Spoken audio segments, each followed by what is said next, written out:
সভাপতি, সহসভাপতি মোহাম্মদ টুটুল বিশ্বাস, সাধারণ সম্পাদক মোহাম্মদ আব্দুল আলিম শেখ, সাংগঠনিক সম্পাদক আব্দুল সামাদ শেখ, আচ্ছা অঞ্চল কল্যাণ সম্পাদক আবু বকর জোয়ারদার। ঠিক আছে তো ইনশাআল্লাহ? তাহলে বলেন আমি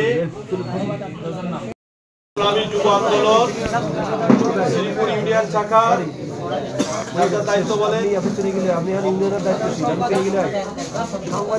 নিযুক্ত হয়ে আল্লাহ তাআলাকে সাক্ষী রেখে ওয়াদা করছি যে আমি সংগঠনের উন্নতির জন্য জান মাল দিয়ে চেষ্টা করব। সংগঠন বিরোধী, শরিয়াত বিরোধী কোনো কার্যকলাপে লিপ্ত হব না। আল্লাহ তাআলা তৌফিক দিন বলে আমিন। ইসলামী আন্দোলন বাংলাদেশ শ্রীপুর ইউনিয়ন শাখার যার দায়িত্ব বলেন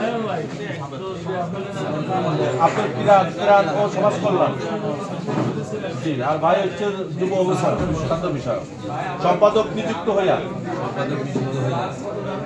আল্লাহ তাআলাকে সাক্ষী রেখে অঙ্গীকার করছি যে আমি সংগঠনের নিয়ম কানুন যথাযথভাবে মেনে চলব। সংগঠন বিরোধী, শরিয়া বিরোধী কোনো কার্যকলাপে লিপ্ত হব না। আমার জান মাল দিয়ে মৃত্যু পর্যন্ত এই দিন কায়েম, আল্লাহর জমিনে আল্লাহর দিন কায়েমের জন্য চেষ্টা করে যাব। আমিন।